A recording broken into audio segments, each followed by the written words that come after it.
the recording. And also mention that we are recording this meeting for the purposes of collecting minutes. Very good. Do you want to do the roll call, Brandy? Yes. So let's start off with Rob Shannon, Present. Tom, Present. Alan, Present. Jim Wallizer. Jim said he was going to be on the call. He must be having some problems, so please let me know. Hang on, we got one more coming right now. I'm going to move on. Mike Messina, Sorry, here. thank you. Matt Almer. Matt said he was going to be here too, so please let me know if he comes on. Did Jim come on yet? No, not yet. Okay, how about Steve? Okay, we'll move on to any associate directors, Don, Martin, or Lori. All right, staff, Jim, myself, Jim's here, myself, Yep. Chris is here. Is Mike here? Mike Philippi? I don't think so. Okay, Dan, Yes, I'm here. thank you. Dana, Yeah, I'm here. thank you. Allison is here. Justin. Julie I'm here. and Zeb. I'm here. Thank you. Cooperating agencies, Amanda, I'm here. Tim Coleman, Yeah, I'm here. I'm gonna assume you meant me. Good evening, everyone. okay, thank you. Jackie is not there, I believe. And we should have, Krista Berge. Is she here? Krista?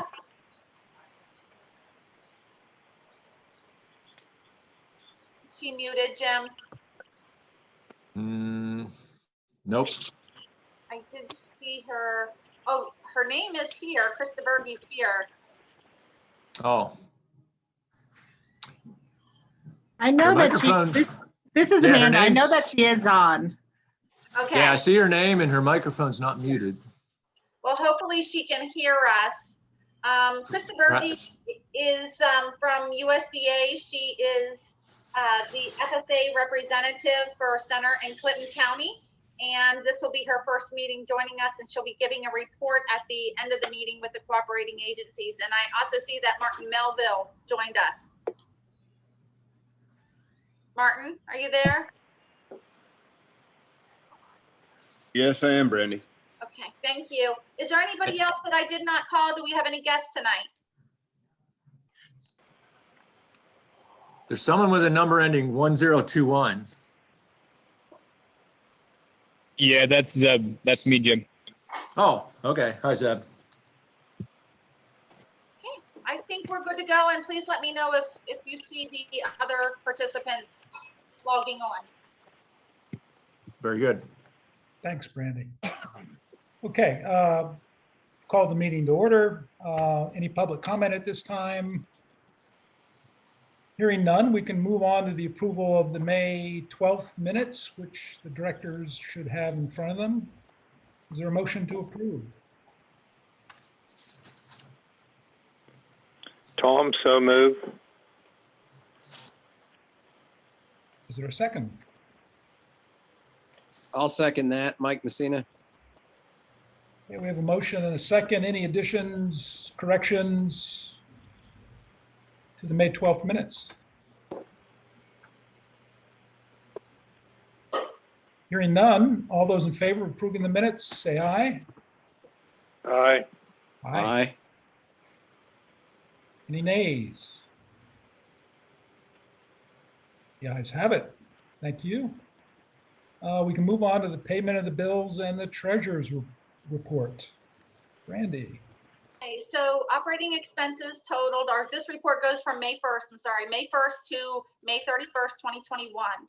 And the operating expenses totaled $34,918.88. The operating account income revenue totaled $17,214.13. And the operating expense account balance as of May 31st, 2021 was $479,245.17.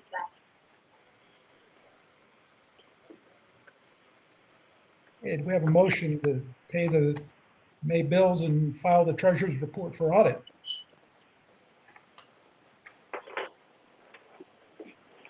So moved. Mike Messina. We have a motion. Is there a second? Tom, second.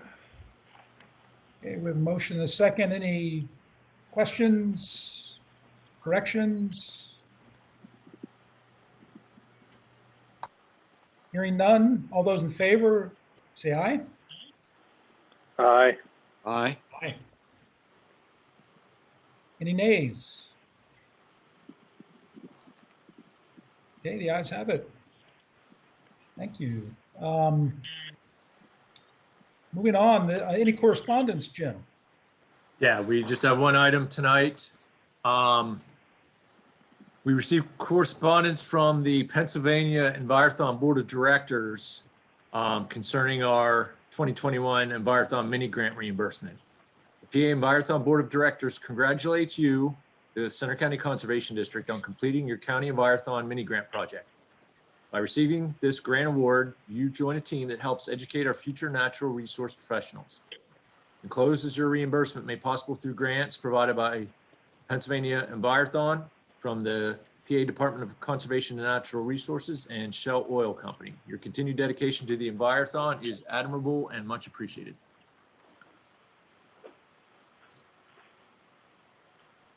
Okay. That's it for correspondence. Okay, moving on. Are there any staff presentations this month? We do have a presentation tonight. I think Dan has something for us. Okay.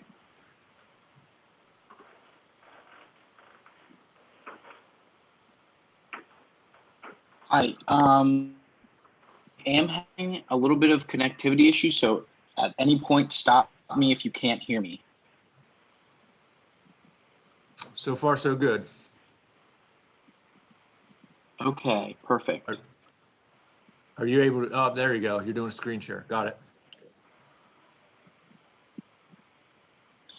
Okay, can everybody see? Perfect, okay. Looks good from here.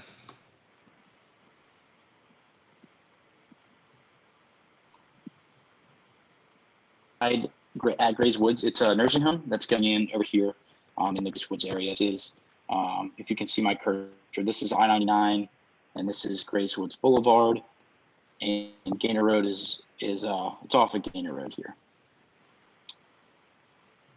So this is the site plan, and I'll be referring to this a couple times throughout the picture slideshow.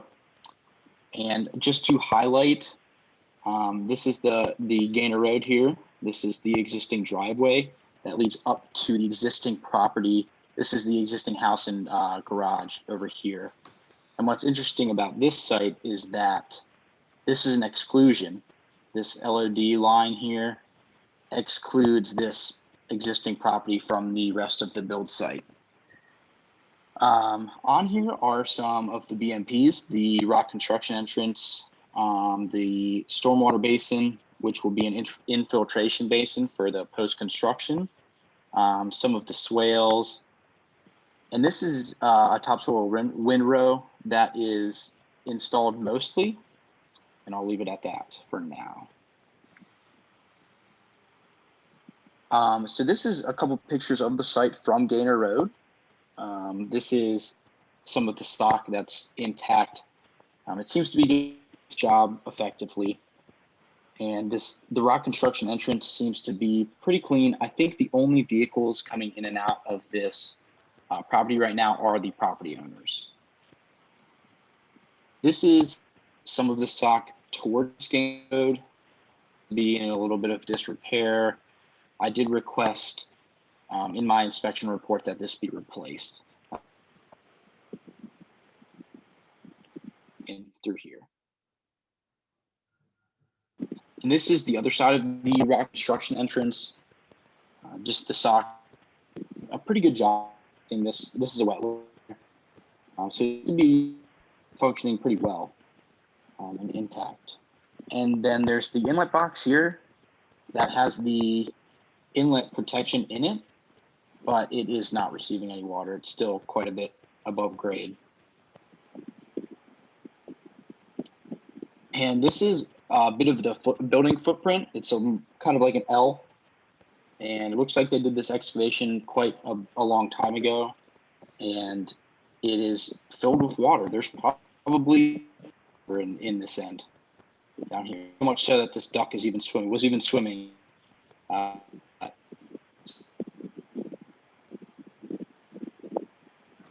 This is towards the upper end of the plan map.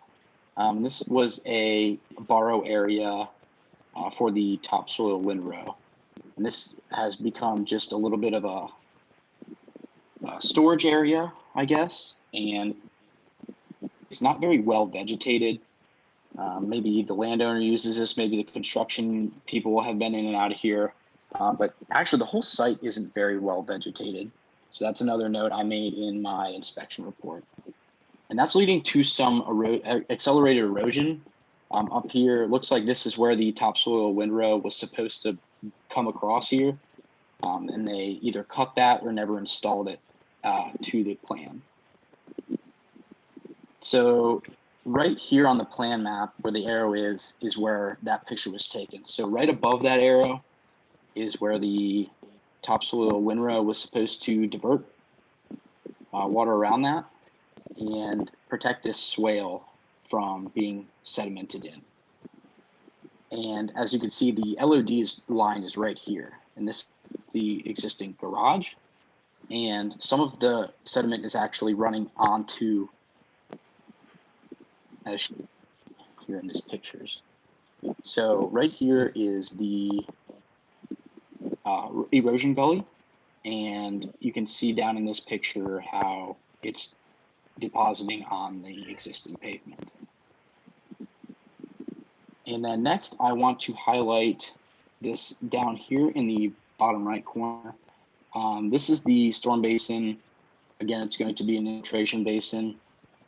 And this silt sock is supposed to be protecting this basin from erosion, from sediment, and treating a lot of this, any sediment that were to come down in swale 2 before it enters this basin. So this is a picture from inside the basin, the outfall we just saw, outfall 2 right here. And rock up here is doing a bit, but as we can see, it is undercutting a little bit. I think this sock was actually a result of Chris Meyer's inspection report a little before here. Can you guys still hear me? Yep. Okay, perfect. You're cutting in and out a little bit, Dan, so we lose you every once in a while for a second. Sorry about that. Yep. Everything good? It sounds good right now. Okay. Yep. So as we can, this resulted in such an erosion gully here, and it's actually depositing some of that sediment here by the outfall. And here's another picture of the inside of the basin. And as you can see, there's standing water in the basin. I did note that there hasn't been any precipitation at the time of this picture. There hadn't been any precipitation in more than 5 days. So in the plan set, it is written that they are going to convert this after they are completed the construction.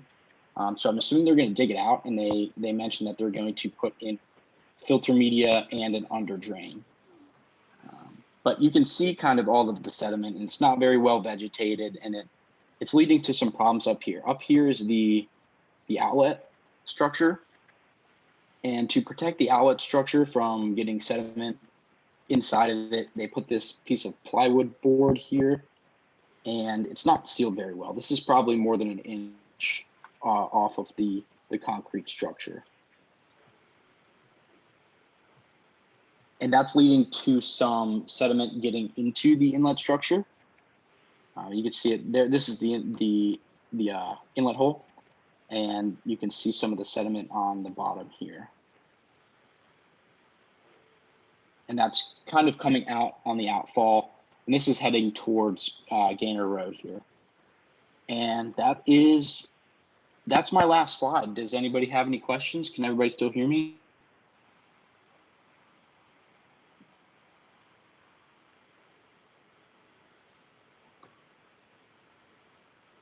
Yeah, we hear you, Dan. It appears that construction just kind of halted at some point in the past and hasn't started up again. Is that your impression from being out on the site? Exactly. That has been my impression. Actually, I noticed that Chris did an inspection in December of 2020, and I don't know if they ceased directly after that, but it doesn't appear that anybody or any work has since last fall. So they are definitely in need of additional, kind of seeding and mulching. And I will follow up with an inspection report in a couple weeks, or maybe this week. It's been a couple weeks since I did this, so maybe I'll get to that this week and see if they made the corrections that I wrote up.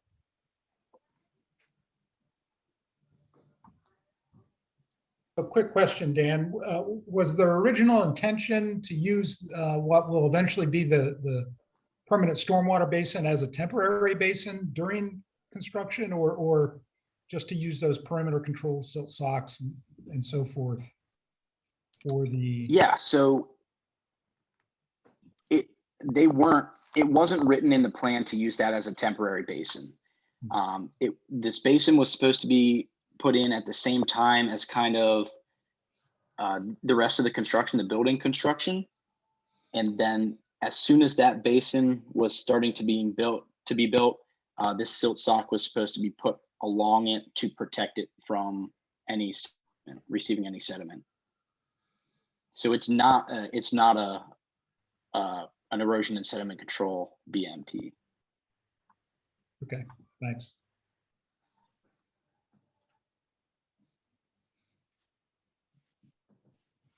Okay, any other questions for Dan?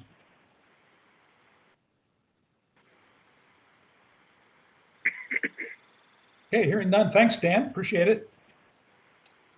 I'm happy to answer any other questions if anybody has them.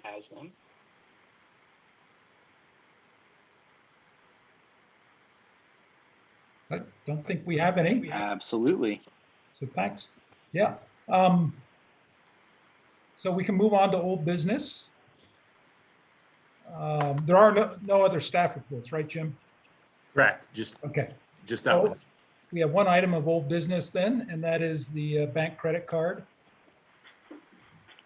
And I believe, Brandy, you're going to speak about that? I can just tell you, basically, I don't know if you want me to go down through this. What we were doing is we obtained a bank credit card a couple months ago, or about a month and a half ago. And in order to process some purchases that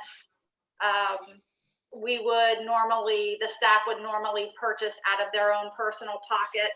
So this allows us a little bit easier way of purchasing things and for events and such. But what we did is I just constructed just a brief process of doing this, working on setting up a PO form, trying to get the county's purchase order form to use. So I'm speaking with a couple of people from the county about that, from the controller's office and the commissioner's office. So we just kind of set up an instruction guide for the staff, and basically that's about it. Unless you want me to get through or go through all the details, The staff and us went over it yesterday in the staff meeting. So we're going to tweak it a little bit, and we have used the card once. We have seen the charge come out on the bank statement. The process was pretty smooth, and everything was entered into QuickBooks and reconciled on the bank statement. So, went well. Okay, thanks, Brandy. Any questions for Brandy?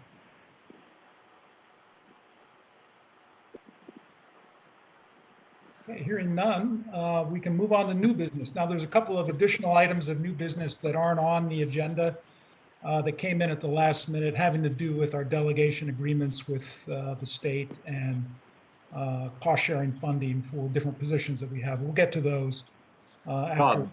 Rob, if I could interrupt you before we get too far along, during the presentation, we had a few people join the meeting. I think Justin is with us now.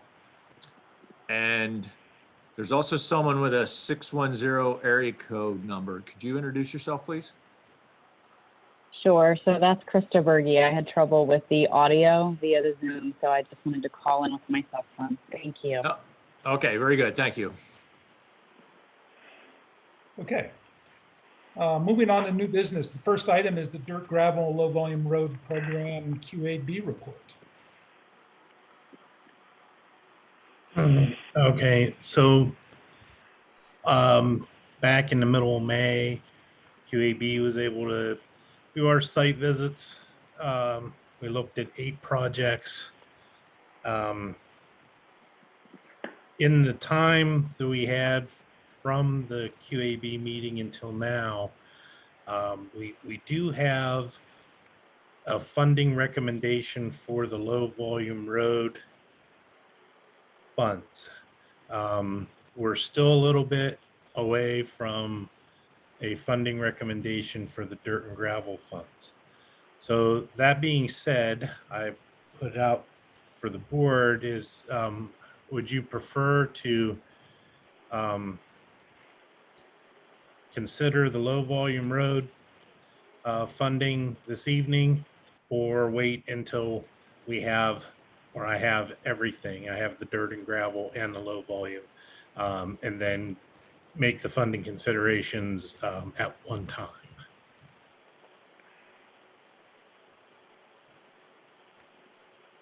Any preferences from board members?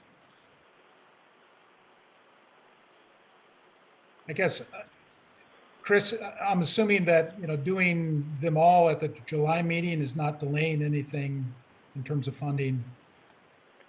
No. The allocation that we're working off of now, we have in hand. So that funding we won't lose with any sort of a delay, and it's really wouldn't be much of a delay. I'm finding that a lot of our municipalities are still working to catch up with work that they had for 2020. So I wouldn't see any of these as being oh, let's really get this pushed through quickly to try to go to contract for possible construction in the very near future.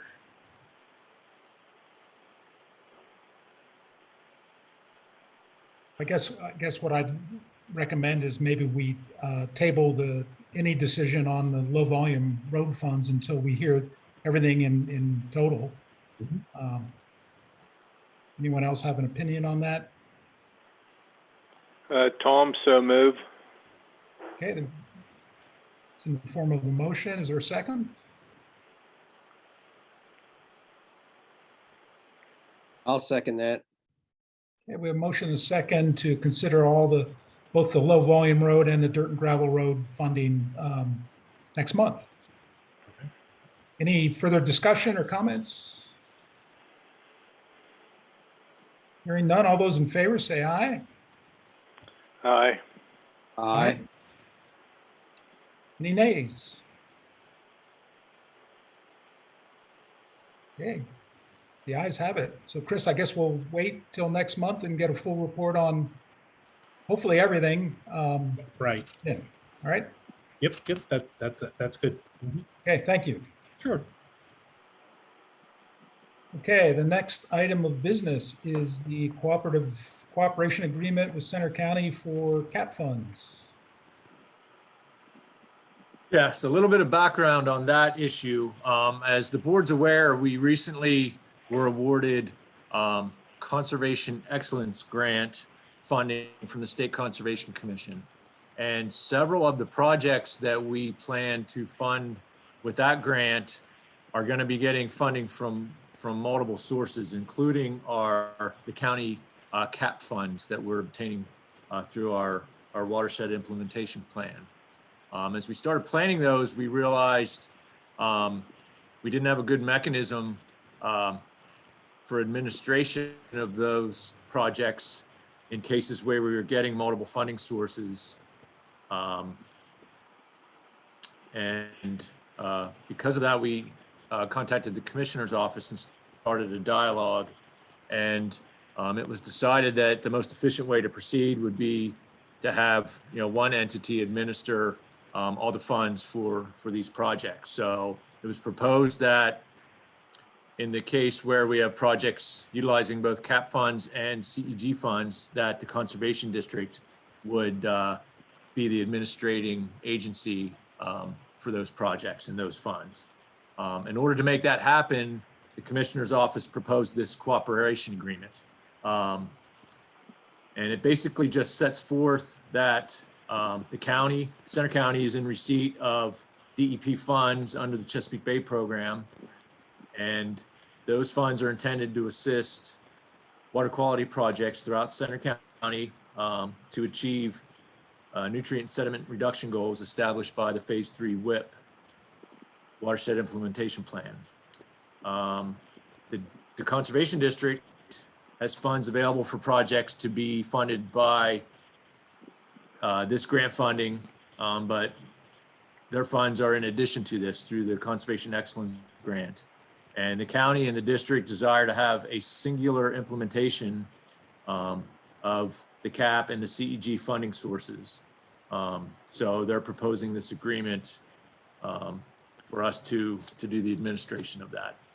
A draft copy of this was sent to the directors in their packets. The commissioners have already approved and signed this, so we're bringing it to the boards, tonight for their approval.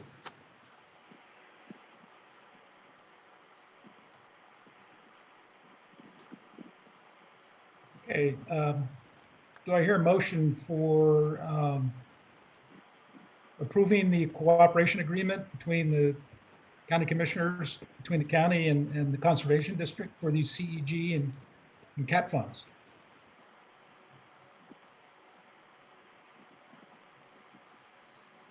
I'll make that motion. Mike Messina. Okay, we have a motion. Is there a second? Tom, second. Okay, any questions, comments for Jim? Okay, hearing none. All those in favor of approving the agreement, say aye. Aye. Okay. Any nays? Okay, the ayes have it. All right, moving on to item C, which is not on your printed agenda. Jim, I'll let you run with these. Yep, I apologize in advance for the large number of additions we have to the agenda tonight, but we'll get through this. I'm bringing before the board tonight the application for funding proposal under the Conservation District Fund Allocation Program, known as CDFAP. That's funding we get from the state for 3 of our positions: the district manager, our lead E&S technician, and our agricultural conservation technician. So I just wanted to get board approval to file that report and request funds for fiscal year July 2021 through June 2022. Tom, so move. Okay, we have a motion. Is there a second? Second, Mike Messina. Okay, any questions, discussion?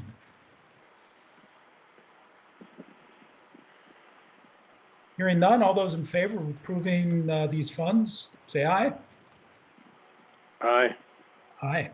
Aye. Any nays? Okay, the ayes have it.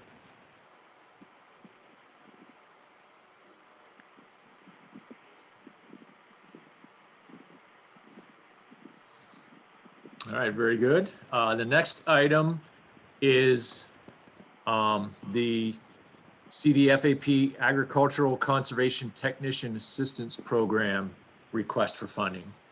And that's through the State Conservation Commission. So that is our request for the funding of our agricultural conservation technician. Again, part of that position is funded by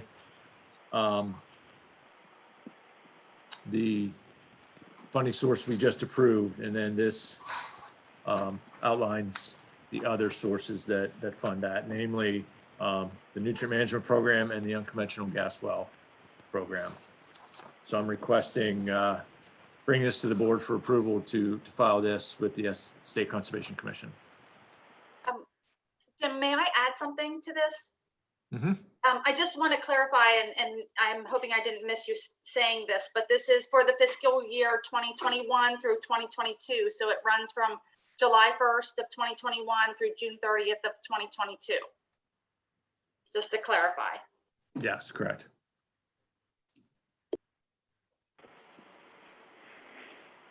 Okay, is there a motion to approve these funds? So moved. We have a motion. Is there a second? Tom, second. Any further discussion or questions? Hearing none, all in favor of approving the allocation of these funds to the district, say aye. Aye. Aye. Any nays? Okay, the ayes have it. Thank you.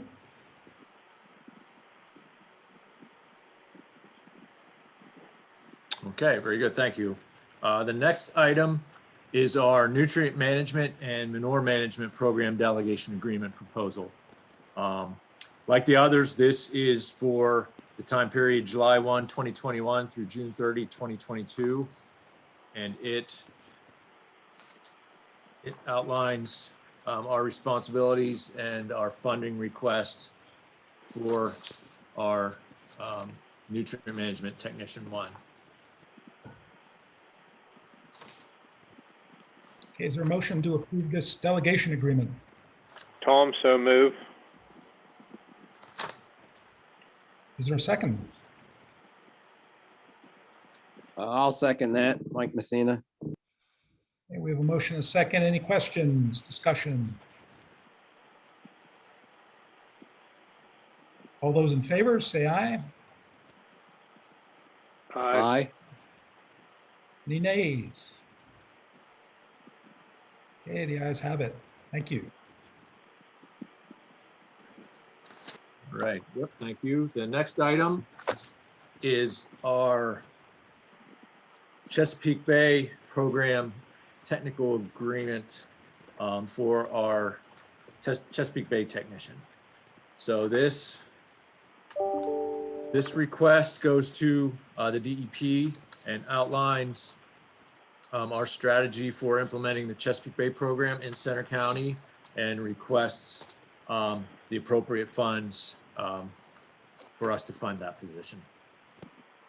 And again, same, this is for time period July 1, 2021 through June 30, 2022.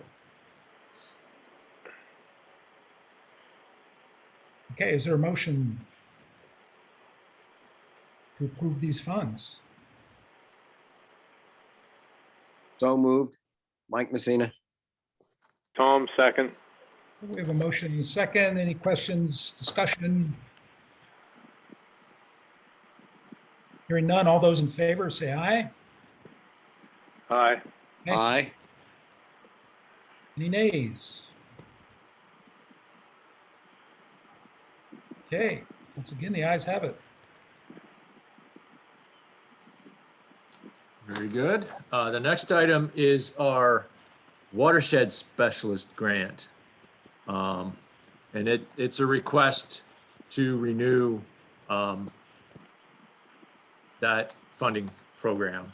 Again, for the upcoming fiscal year, July 1, 2021 through June 30, 2022.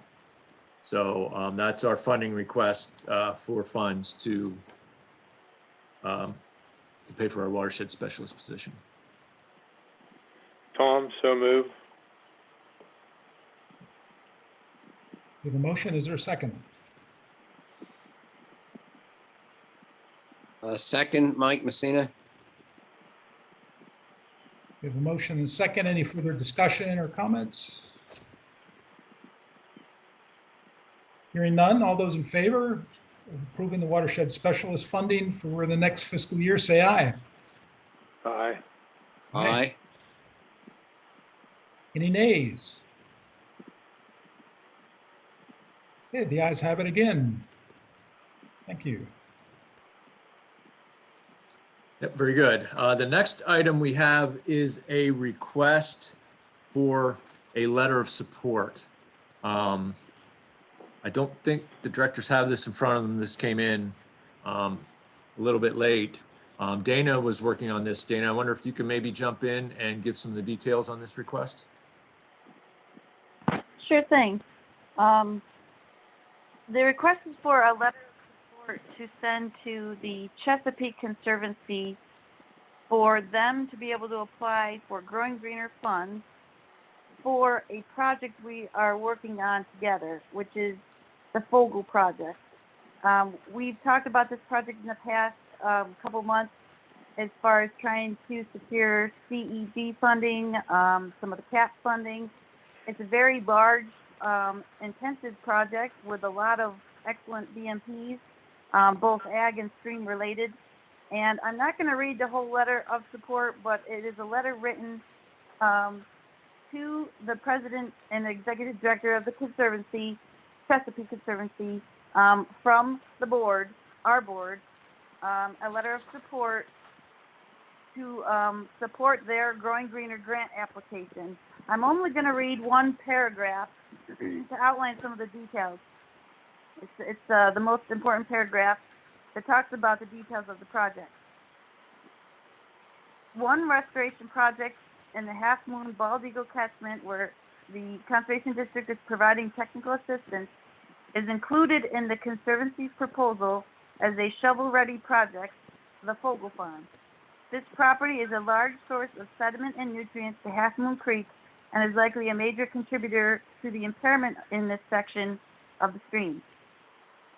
Best management practices on this project will include stream bank fencing, 10 acres of riparian wetland protection with tree plantings, livestock watering system, stormwater management control, livestock stream crossings, livestock walkways, a grazing pasture management system, decommissioning of an earthen manure storage, roofed manure storage and heavy use facility, and roof runoff controls. These best management practices will cost an estimated $1,028,500 total. $841,434 is already secured for the project from the Conservation Excellence Grant, Countywide Action Plan Block Grant, Landowner Contribution, Clearwater Conservancy, North Central PA Conservancy, and the Center County Conservation District. Funding from the Growing Greener Grant Program will complete funding needs for the project. In this proposal, the Chesapeake Conservancy requests $187,066 toward the project to ensure the project reaches completion. So that's the nuts and bolts of the support letter. We are actually very excited to have the Chesapeake Conservancy support to help this project actually come to completion.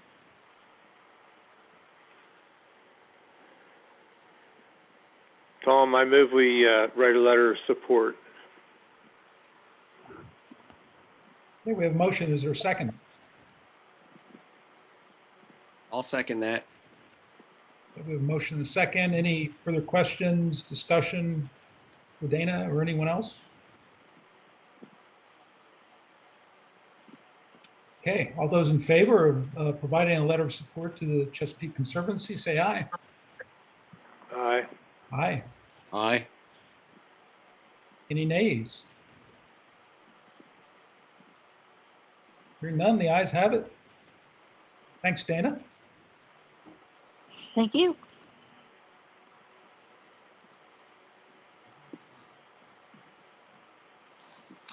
All right, very good. Just a couple other items under the new business category. The first one is concerning Farm City. Even though autumn seems like a long way off, it's the time of year where we would normally start planning for this event held in the fall.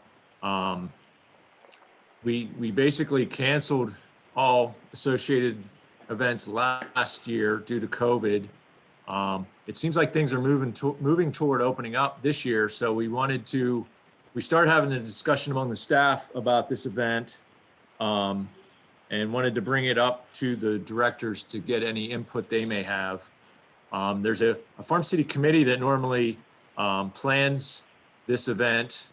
I know Brandy sits on that committee, and they were, I think, considering even some alternative events other than our traditional banquet. So Brandy, I don't know if you can maybe fill in some of those details Yes, thank on you. behalf of Jim. the committee. Mhm. Yep, thank you, Jim. So what has happened since yesterday, and actually I tried to reach out to Mike and begin this conversation about 2 months ago, and she was very busy. She's the chairman of the Farm City, and I also sit on that committee. We have not met, the committee has not met officially. Mike and I kept on saying that we needed to get on this. I did, like I said, reach out to her a couple months ago. She was very busy with school and just the working, from home thing and teaching from home. But what has happened here in the last 24 hours is I did reach Mike in via email, and I'm not sure where this leaves everything because there has been no official meeting with the committee. But it sounds like to me that Maiken is stepping away from this completely, and she just can't afford the time to spend on this. She does put forth a lot of time with our events in the past. She was trying, and as the committee consented, and we're working to do this last year or before COVID hit, is that we were going to have an event at Progress Days. Was going to be a Saturday event with, instead of doing like a sit down dinner, we were going to do our awards and just do like food trucks, and it kind of be a family day thing that, or an afternoon event that people gathered, but that did not happen. And so regardless, she stepped away from it, and I'm not sure where that leaves the committee. If we are going to try to pursue something like that, if we are going to go back to kind of what we have done in the past at the church. I know that the New Hope Church, I think, is still having like drive-through meals, so I'm not certain that is even an option for us. Any feedback from the board or staff at this point? Just to clarify, it sounds like Maiken is stepping down from the committee, but the committee as a unit is still there and in existence and functioning, correct? Well, yes, and I believe that's what would happen, but like I said, we have not had any official meeting, and there has been no official announcement that Maiken is doing that. That was within an email that she sent me today when I reached out to her. That was the response. So Okay. I would assume that we would have to meet as the committee and kind of have a discussion and see what our options are. But, we are getting into the middle of June here soon, and we do have like a fall event in November is usually when it's held. If we do anything other than, we don't know if the church is going to be open, I can definitely reach out to them, but that's pretty tight in there for as many people that come to the event. I'm not sure if we would have the same response. And if they would allow that, but that's kind of what we're up against now. So I think that the next step would be for the committee to actually meet on this, decide what the committee makes, as far as recommendations go. If the board has any suggestions though, I'm glad to take them to the committee.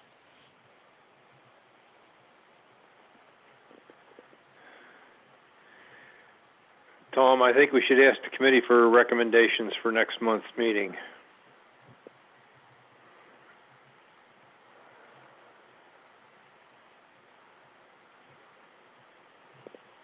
And Tom, I would agree with that. I think, we need to give the committee a chance to meet and, consider what the options are. I know things are changing rapidly in terms of, distancing and masks and things like that. So Yeah. it might be a good idea to give the committee a chance to meet and discuss what options might be available at that time. As far as not having an official event, depending on time frame and just again what our options are due to COVID, Mikan had suggested last year that we do some type of at least an award ceremony to keep the momentum going with the Farm City, but we decided as a staff not to do that. So I'm wondering, what are your thoughts on that this year if an official event can't be pulled together for one reason or the other?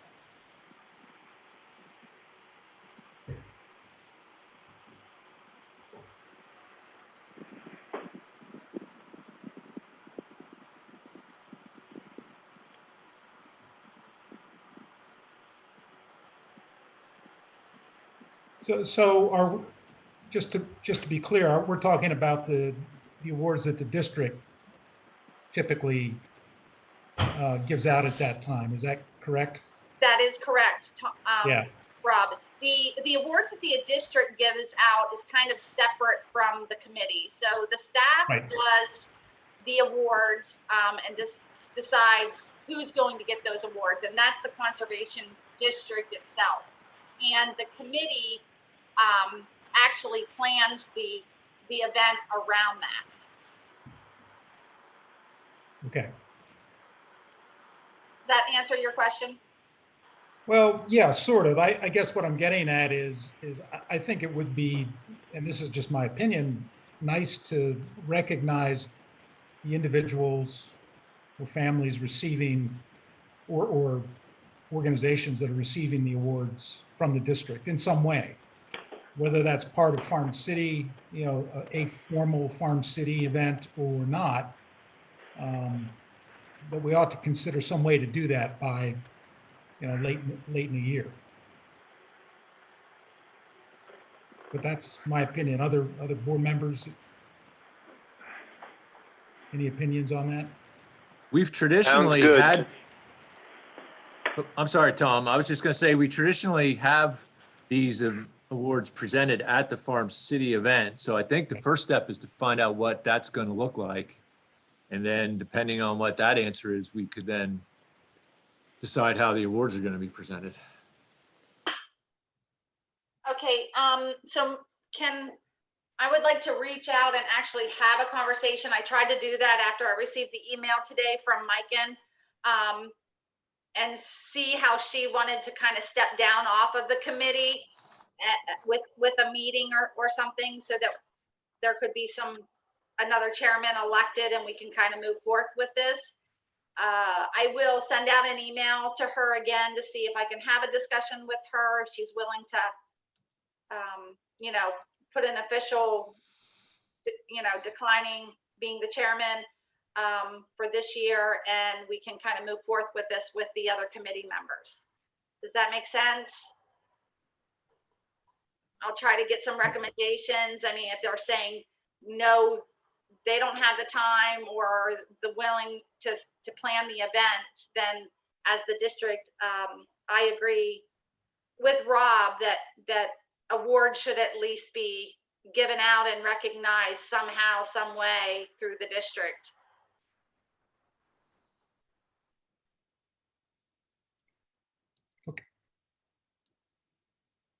I mean, that sounds good to me. So we'll wait to hear, once you have a chance to convene with the rest of the committee to see what plans are for that.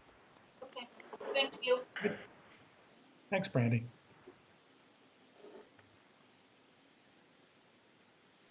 Okay, and the last item under new business, the county buildings will be reopening to the public starting July 6th.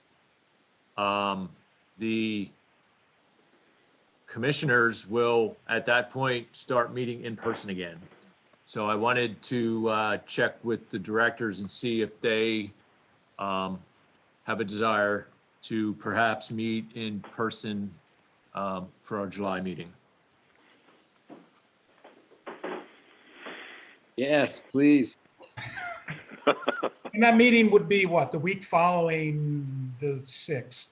I forget the exact date. I don't have it in front of me, but Let's see here. Yeah, that'd be the 14th. 14th. Yep. Yeah. Yeah, so the buildings will open up on the 6th, the day after the county 4th of July holiday.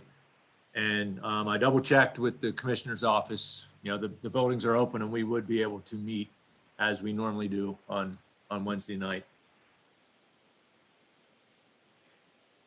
Okay, we had one board member that expressed his opinion pretty vocally. Others that might have an opinion, I'll weigh in as well. I mean, I'm fine with meeting in person in July, starting in July.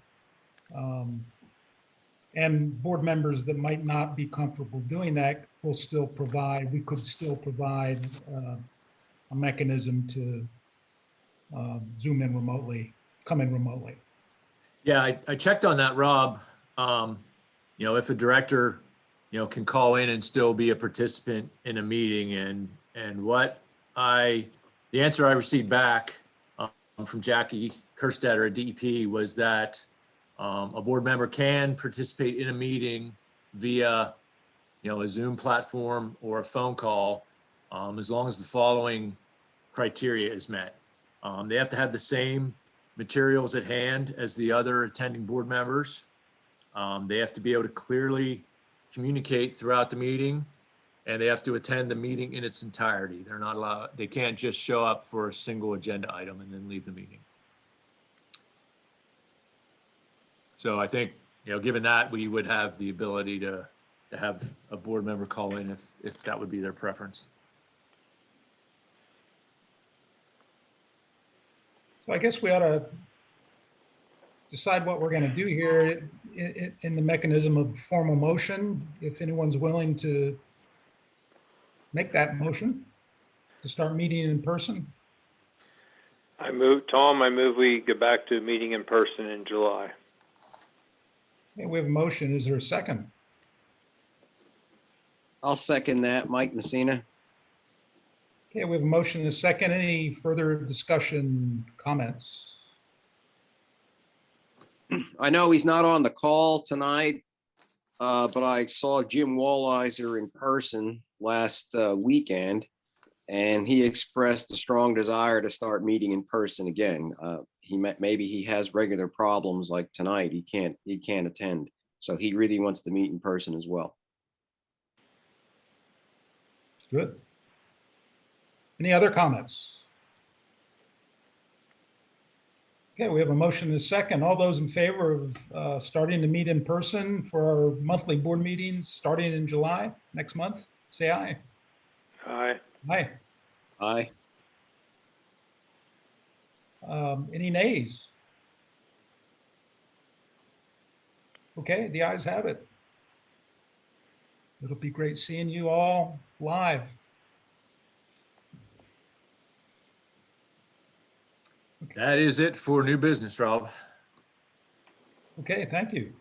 We can move on to staff reports. Dana? you want to go first? Sure, I'm gonna keep it pretty brief because I figured this meeting could last a little longer. I was just going to mention that we're excited to have some construction projects starting up very soon. We still have a couple yet to bid out. I'm also receiving a few nutrient management plans in, so in the month of July, we actually should have a few plans to be reviewed and approved by the board.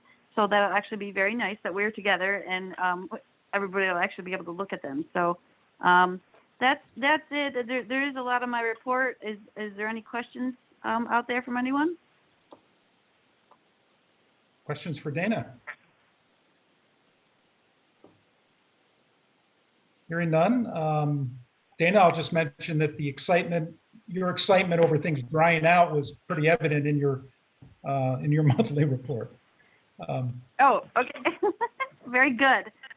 It is exciting. It's scary, but good. Let's see, Chris, anything additional to report? I think Chris is still with us. Yeah. I actually do. I just found this. We have 3 dirt and gravel road projects that are running up against the expiration of their contract. So I would be looking for board consideration to extend them. Sawmill Road in Liberty Township, the contract expires on the 25th of June. That project's 95% done, but I don't think we'll be able to finish it and get all the paperwork reconciled by that time. Hall Road, which is in Union Township, expires on the 18th. They had some COVID construction issues, and that project hasn't started yet. And the third one was Black Hawk Road in Spring Township. It also expires on the 25th of June. It's 75% completed, all but the DSA and then the final project completion paperwork. I would ask for board consideration to maybe extend all 3 of those contracts 90 days, just to ensure that we can get the projects completed and all the paperwork reconciled. Tom, so move. Yeah, we have a motion. Is there a second? I'll second that. Mike Messina. I have a quick question. We have a motion and a second. Just a question, Chris. Did we run into any issues with, State Conservation Commission or anything like that by asking for an extension? No, in these instances where there's sort of things were out of our control, we typically give them a year to do this, but this is also spending money that we had already allocated out. So we won't run into any spending deadlines or we have to get this out sooner than later. Okay, good. Other questions? Any other questions for Chris? So we have a motion to extend the deadline on these 3 projects by 90 days, right, Chris? 90 days? Yes, please. Okay. All those in favor say aye. Aye. Aye. Any nays? Okay, the ayes have it. And thank you. And the only other item I wanted to add was a teaser. The Gordons Road in Boggs Township stream crossing project has started. So as we were trying to save as many fish out of the plunge pool as possible, we discovered an American eel. So this was in Little Marsh Creek. If you're familiar with that area, this would be upstream of the Fairview Church. So it swam a long ways. And we were able, the township found it. They kept it in a bucket. And actually it did swim away. So at the last I saw of it, it was happily living and devouring the other little fish that we saved downstream. Interesting. How big was it? About 2 foot. Yep. It was feisty. Yeah, I'll bet. Okay, anything else to report, Chris? That's all. Yeah, we like those teasers. That's interesting. Pictures will follow at some point. Okay. Okay, moving on. Justin is not with us. Mike's not with us, I don't believe. Rob, Oh. Justin had to leave, but he gave me a little note here to mention to the board. He said that he wanted to let you know that wetland reconstruction work is starting at a project at 3477 Tadpole Road. That's a project Justin's been working on for quite some time now. He said this is the bulk of the work to be completed as part of the agreement we entered into with Chesapeake Conservancy. So sounds like things are really moving along out there. Okay, good. I guess next we can move to Ally. You have anything to report? Hey everyone. If you haven't had the chance to look at my board report yet, I really would encourage you to look at least the last page where it's titled University Collaboration. Within the CAP goals, there was a lot of CAP goals, and Aaron Letavik thought could be accomplished through creating partnerships with university groups, and the students delivered incredible deliverables related to several CAP goals, such as legacy sediments, to buffer adoption, to how local businesses can be involved with clean water. So if you haven't read those, I really encourage you to do so. And along the lines of the Ferguson Township stormwater fee that we had previously discussed in certain meetings, I wanted to bring it back to everyone's attention, and that the stormwater ordinance was passed in February. And I wanted to circle back with the township as the Center County Conservation District was listed in the credit manual for agricultural operations.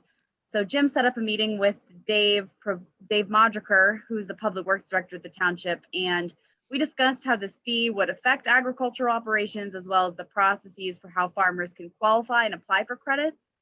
It's really important for us at the district that farmers understand how these credits apply to them. They can qualify for the credits. One of the credits relates to having their conservation plans, whether that be their manure management plans and or their agricultural erosion and sedimentation plans.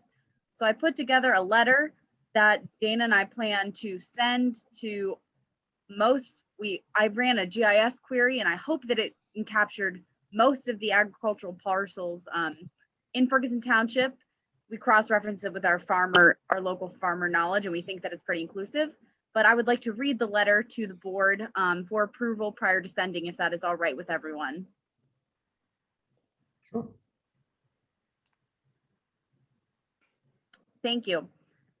It says, Dear Ferguson Township resident, on February 16th, 2021, the Ferguson Township Board of Supervisors adopted the stormwater utility fee ordinance. As of insert date, you should have received more information regarding the implementation of the fee collection from the Board of Supervisors in a letter. This letter, sent on behalf of Center County Conservation District, is intended for residents with agricultural zoning and or agricultural operations. If this does not apply to you, please disregard this letter. The Ferguson Township Board of Supervisors passed an agricultural properties exemption policy, as well as a stormwater fee credit manual, both of which are intended to provide a partial exemption for agricultural properties that limits the fee as it is imposed on all other properties in the township. There are credits applicable to farming operations, such as the manure, pesticide, nutrient management, E&S controls. As written in the manual, To be eligible for credit, agricultural properties must have current plans in place as applicable for manure, pesticide, nutrient, and/or erosion management as required by the Center County Conservation District. The Center County Conservation District adheres by state and federal laws as applicable to farming operations and works within the agricultural community to help farmers understand and meet the requirements under Pennsylvania regulations relating to your manure management and erosion and sediment controls.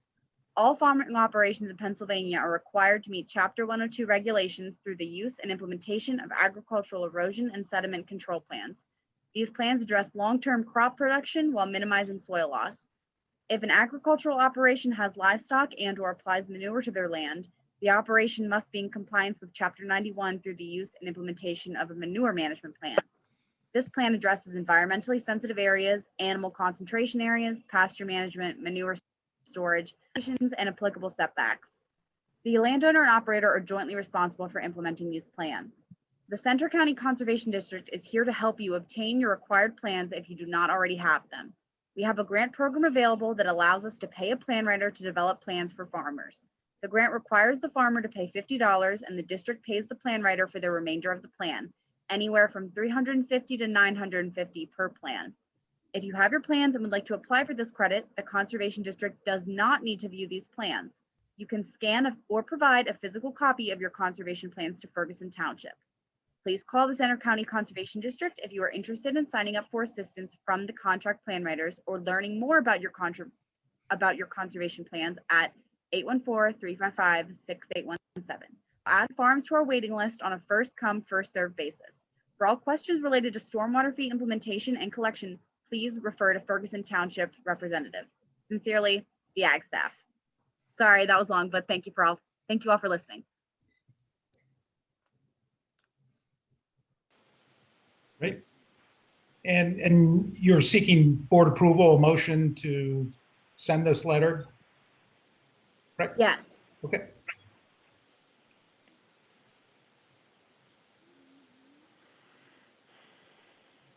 And is there a motion from the board to send this letter to the ag residents of Ferguson Township?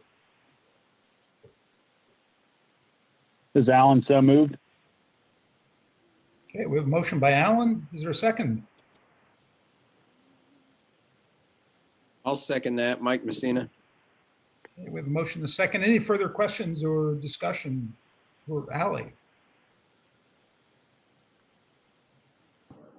Happy to answer any questions related to that or my board report in general. Okay. Hearing no questions, all those in favor of sending the letter on behalf of the district, say aye. Aye. Aye. Aye. Any nays? Okay, the ayes have it. Thanks, Ally. Thank you. Any other questions for Ally on her report? I have one comment. I'm surprised that you didn't emphasize the fact that you achieved the 50 inspections in the Chesapeake Bay that's required by our delegation agreement with the state. So you achieved those 51 inspections a month early, I understand, based on your report. Those are completed. And it just the way it shook out, we ended up with 51 inspections for this year. And I did complete the preliminary list of farm inspections that Jackie Kerstetter required me to fill out for the upcoming 2021-2022 Chesapeake Bay program inspection. I sent that to Jackie and it was reviewed by DEP and was approved. So we are now approved to move forward with the inspection program for next year as well. Can you bank any inspections you do in June over to next year? I think I wish. I asked Dana that same question when she was involved. I was waiting to say, yay, congrats, Allie, you deserve it. And no, she won't start until July 1st. You can't roll them over. Okay. Well, you can take the month off then. Yeah. Okay, well, at least as far as inspections go. Okay. Exactly. Thanks, Ally. Appreciate it. Your report. Dan, we can move on to Dan. Do you have any additional things to report? I don't have any additions. If anybody has any questions, I'd be happy to answer them. Any questions for Dan?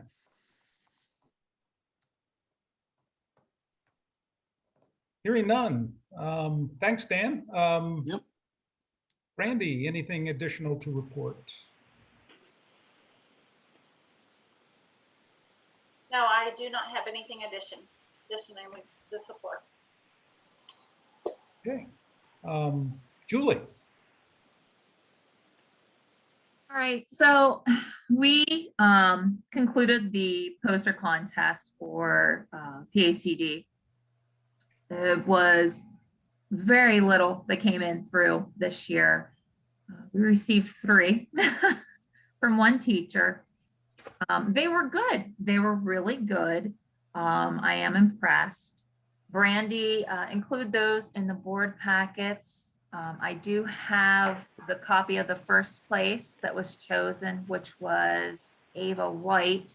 I don't know if I can share that with you or not. I think I can share screen. Let me see. There we go. See if you can see that. Can you guys see this? Okay, that's the one that won. She came in first place. We're just going to go ahead, send that in. I do have a message out to PACD, Jim. We were talking about the name being on the front page of this poster. I do have a message out to them. I searched all the rules and they sent me 2 set of rules and they do kind of contradict each other. So I did send out another message to have them clarify it. In the meantime, what I want to do is touch base with maybe Westmoreland, York, or Cumberland County, see how theirs fared out, if they had a large turnout or response. I was shocked that we didn't have more, but reaching out to some of my friends that are teachers, they said because of this pandemic last year, they were trying to cram so many things in that they missed out last year. And so this year they just crammed all these activities in on these students. And my daughter can vouch for it. It was very overwhelming towards the end of the year with all the activities they had going on. But I am pleased with the submissions that we did get. They will be getting a gift card, which Brandy will be picking up. Next year, I'm going to try to start early so that we can have that for the kids to take home with them on spring break. Other than that, it was a success because we still got posters. And thanks to Allie for posting that on Facebook and Instagram. Big, big thank you. But yeah, any questions? Questions for Julie? Julie, just a quick question. What was the age group of these 3 posters? So, or grades? All 3 came from 6th grade. Okay. They were from the P.O. Mounties. It was the Phillipsburg Osceola School. I was a teacher I know up there. Okay. So, I have so many ideas that are running through my head to make this bigger, better. There's more involved to this than just the poster contest. There are reports, there's all different kinds of things clear up until 12th grade. We just, I've noticed for the past couple of years, and I'm sure Jim can clarify on this one, and I'm not sure what was the purpose. We've always just done kindergarten to 6th grade. I don't know if it was just because in the past it's been overwhelming or what the purpose was, but there is so many more activities that they have for these students clear up into 12th grade. And I'd like to see us get involved in that, especially because we do the Envirothon. I'd like to see us incorporate more of this into We this. had traditionally accepted through 12th grade years ago, but I think there was very little participation from the high school grades. So that might have been a factor, I suspect. Well, my daughter would have participated if that counts. And her friends, because they saw that and they were kind of bummed that they didn't get to do it. So Hopefully, maybe next year we can consider opening that up to some of the other kids, especially if we're only getting 3 submissions now. And I think my personal opinion would be is if they would open that up to be digital artwork for submission and not just craft artwork with pens, paper, etc. So many kids. Does PACD still accept kindergarten through 12th grade? They do. Yep. So that was our decision to not it was include the our higher de- grades? It was our Okay. decision. Well, that's something we So- should re-examine before we send that out next year then. Yeah, I want to look to see how the other counties are doing it and see how theirs turn out, but be kind of neat. Okay. Thanks, Julie. Appreciate it. Thank you. And last, that, I don't know if Zeb is, yeah, Zeb's there. Zeb, do you have anything to report?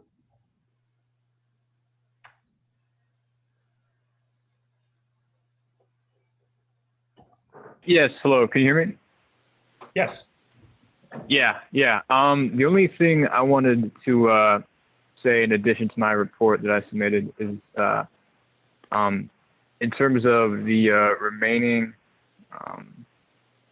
expired permits, there's only maybe 2 or 3 of those left. So I look forward to moving on and tackling some other projects kind of at the end of this week. So just wanted to give the board, an update about that.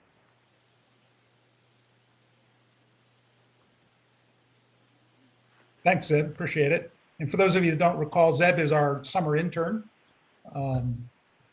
for just this summer, helping out with, and actually almost finished with completing some of those projects.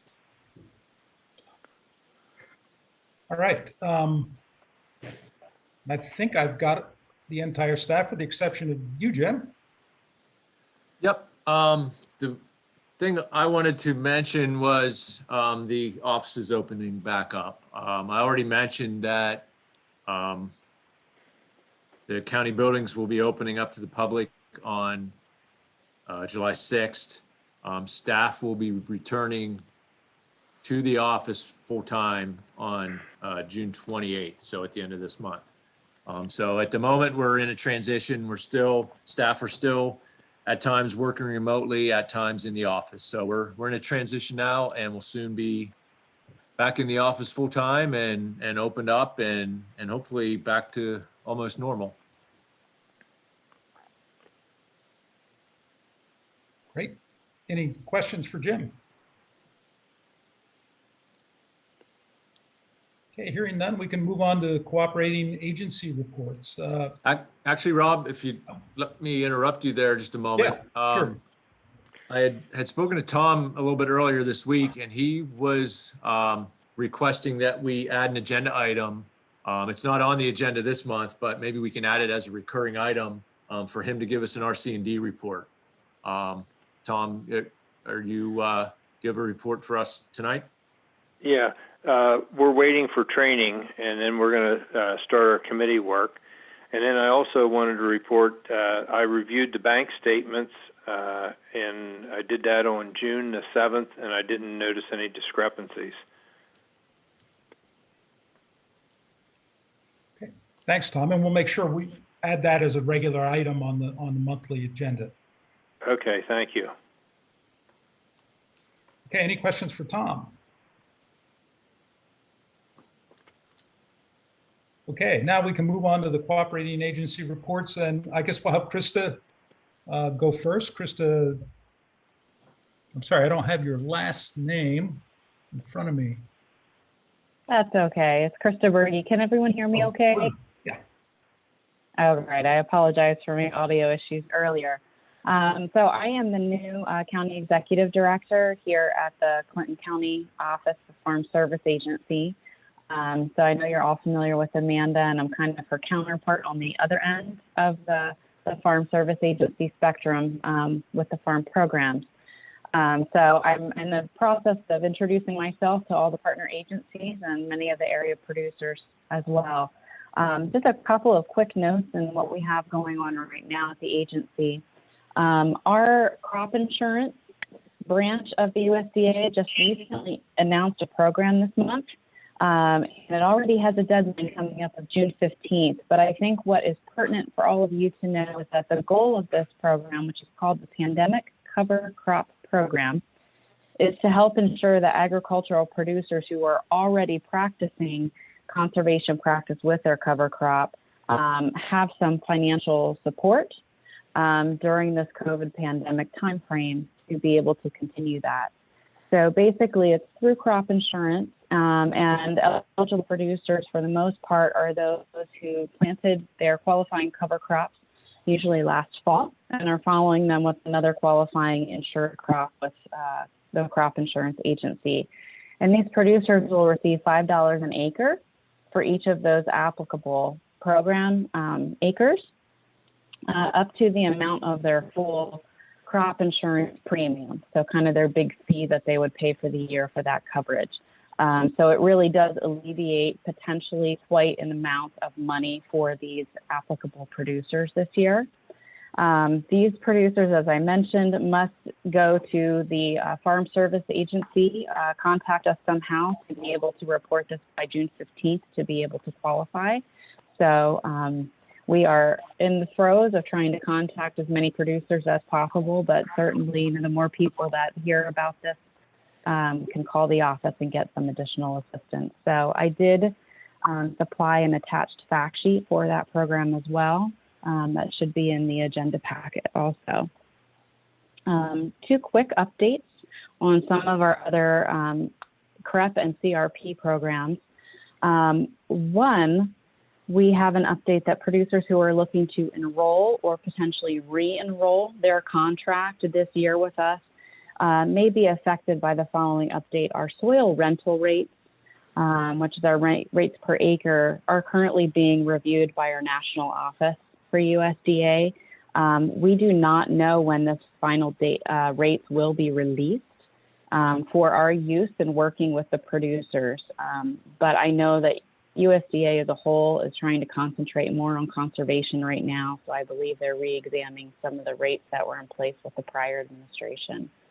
And the last small update also for these same producers who are currently enrolled in a CREP or CRP contract is that we have an acreage reporting deadline for those producers.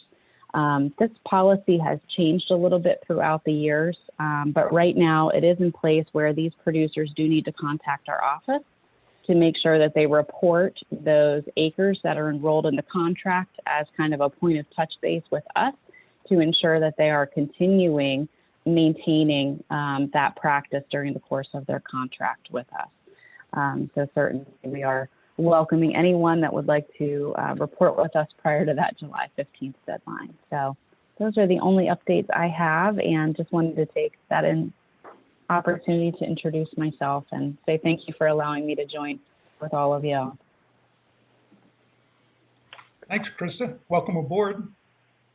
Thank you. Any questions for Krista? Okay, hearing none. Amanda. Yes, hi.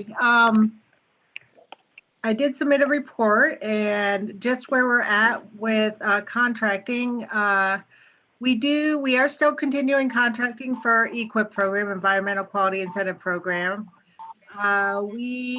Since I gave my report last month, we've had one additional forestry contract with some money that's coming in. And so that brings Center County's contracts that we have up to 7, and they are covering livestock grazing, organic, forestry, and also the golden wing warbler. And I believe we are, well, I know we are partnering with Center County Conservation District on at least one of those projects. We do have CSP coming up. We will be contracting for our CSP, what we call the Classic, which is new applicants. And we have 9 total potential applicants, so we're just beginning on that program we'll be starting at that next week. And we do have a total of 43 active contracts so far in Center County for fiscal year 2021. We are allowing participants, a COVID update, we are allowing participants in the office one at a time through appointment only. So if anyone would need to come in, they can call the office and we can let them in. And you can be unmasked if you're not vaccinated. And I just wanted to bring attention to a couple of grants for the Conservation District employees that we have going on. We do have our Conservation Innovation Grant program. We also have a new program called, and I don't know much about this, but I can get you to somebody who does. The Cooperative Agreements for Community Compost and Food Waste Reduction. This one's totally new to me. So if you can read the little blurb I have about it in my submission. And if you would have questions on it, I can get you to somebody for more information on that. And I also wanted to bring the district employees' attention to, we do have a CREP training webinar series. And although I believe they're on the third one now, which is tomorrow actually, they have recorded them. So if anybody's interested in listening to them, I can get you the recordings for the CREP. And that's all I have for this. Thanks, Amanda. Any questions for Amanda?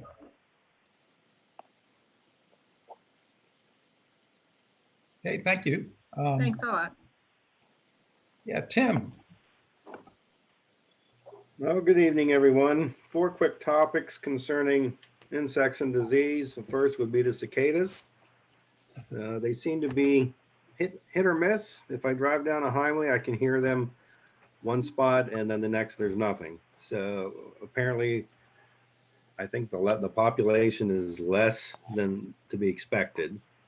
Now, remember that there will be some damage, in particular the fines on the ends of the trees, the twigs. The female, while laying eggs, will damage those twigs, so you will have some flagging and some twig dieback. The cicadas are not eating the stems, so that's basically damage from the female laying the eggs. Second would be that we had about 300,000 acres of gypsy moth spraying completed about 5 or 6 days ago. I believe almost all of that was on government property.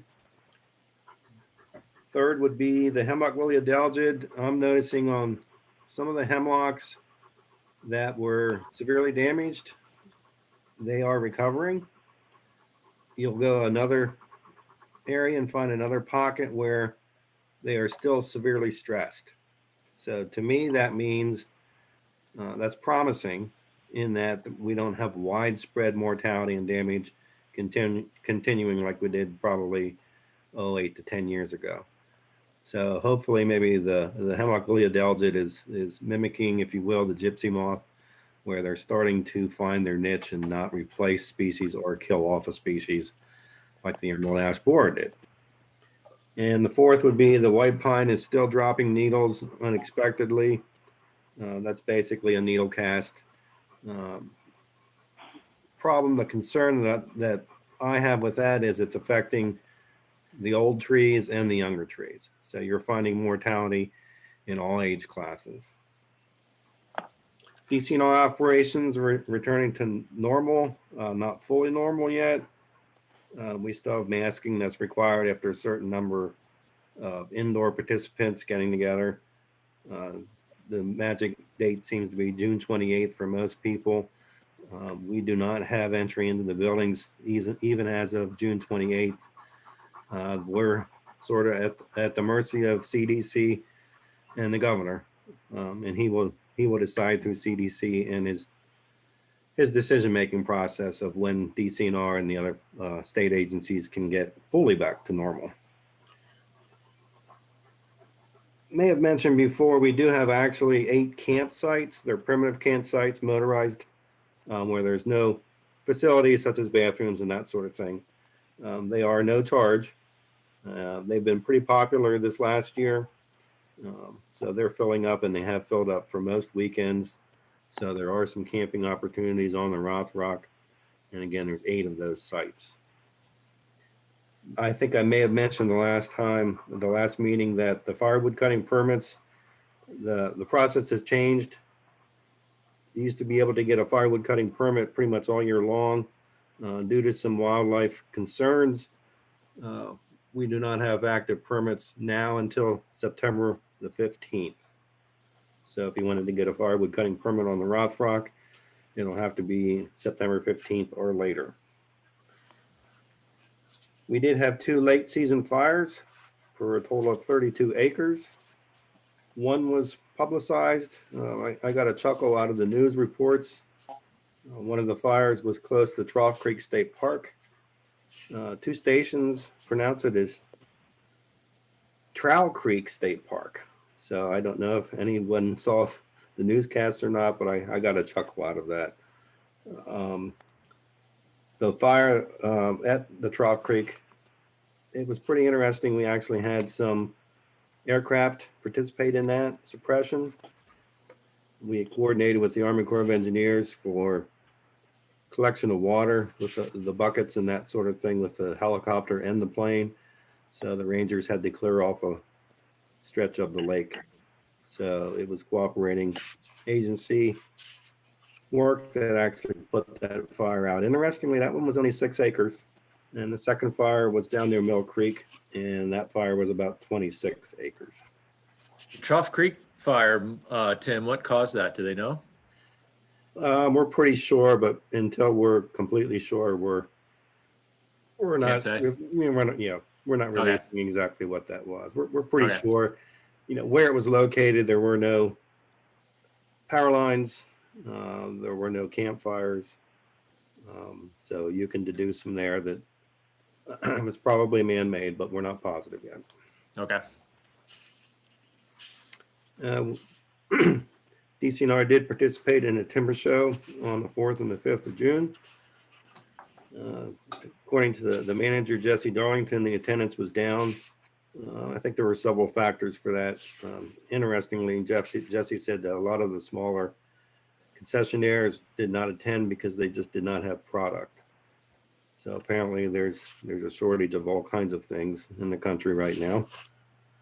And DCNR will participate with Ag Progress Days in August and the Grange Fair also in August.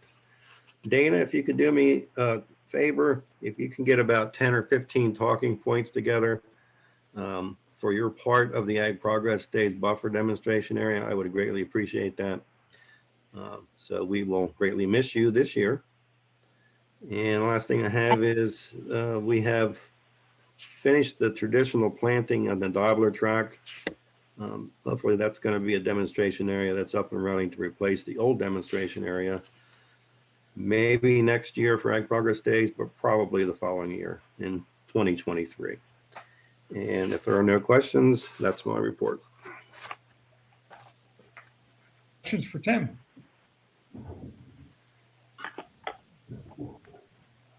Okay, hearing none, I think that brings us to the end of our agenda items. Anything else for the good of the order before we adjourn? Okay, not hearing anything from anyone. I look forward to seeing you in person, those of you that can make it in person in July at our regular meeting. And until then, everybody be safe and we'll see you in July. Thank you. Rob, would you mind getting a motion to adjourn? Oh, yep, sorry. We have a motion to adjourn. Tom, so moved. All right, we have a motion from Tom. Is there a second? I'll second that. Second from Mike, Messina. All those in favor, say aye. Hi. Aye. All right. Thank you all. Very good, thanks. And we will see you in July. In person. Thank you. All right, thanks.